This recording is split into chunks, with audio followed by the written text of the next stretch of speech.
And I cross over to Huru Gardens where the Connected Africa Summit 2024 is underway, entering day 3, where the summit serves as a strategic forum to chart a course towards a digitally empowered and interconnected future for Africa. Now we link up with Wairimu Njenga to give us an update on the development of day 3. Thank you, Ambiru. Indeed, as you've rightly put it, it's day 3 of Connected Summit Africa, and conversation has been all about digital connectivity and also how we can be able to have a common approach as Africa to ensure that we build infrastructure, that is digital infrastructure across Africa. And we have been talking about also adoption of emerging technologies such as AI and Internet of Things, and also smart governments. This has been the conversation that has been going on for the last 3 days. And as you can see, it's raining right now, but either way, we'll talk about what has been in discussion this morning. It's all about manufacturing, green and also circular economy, where the industry and policymakers have also all be talking about how we can be able to digitize processes. There's also been conversation about how public and private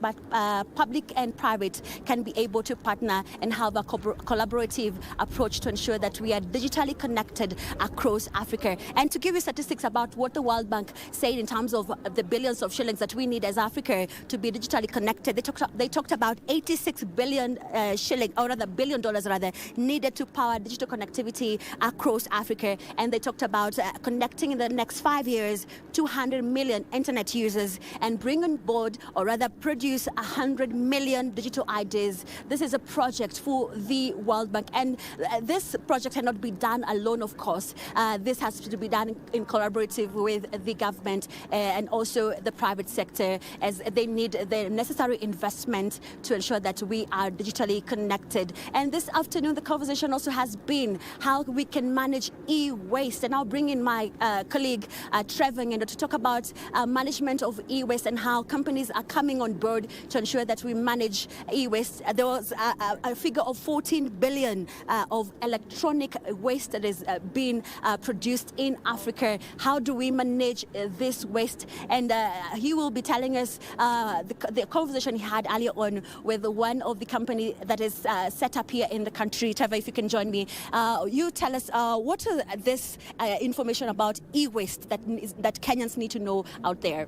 Well, Wairimu, it's important to know that with the advancement in technology and technological features and devices, electronic waste is the most discarded waste right now. We have, from statistics from NEMA, indicate that we have about 51,300 metric tons of electronic waste being discarded annually here in the country. And with this rapid development, the question then becomes, how do we leverage technology, innovation from the youth to enable job creation and also leverage this creativity to make solutions at an affordable rate and also eliminate get to eliminate this electronic waste. And one of the most interesting things that we'll see in Wairimu later on, there is a youthful innovator who is recycling different components of discarded waste materials from things like devices like mobile phones, laptops, radios, and all this, and from simple things as a beauty kit, Wairimu, what you use for your makeup.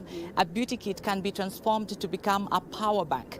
These things are being used for electronic mobility, for e-mobility, as well as creating power banks, with the target audience being the common mwananchi, and making it affordable to the common mwananchi, especially mama mbogas, who can buy these power banks to use them as light for education for their children and also for their shops, Wairimu. And these are some of the things that we'll be bringing you later on in our subsequent bulletin. So why don't you make a date with Wairimu Njenga and me, Trevor Ngendo, as we bring you this in our subsequent bulletins. We're blessed with the showers of rain.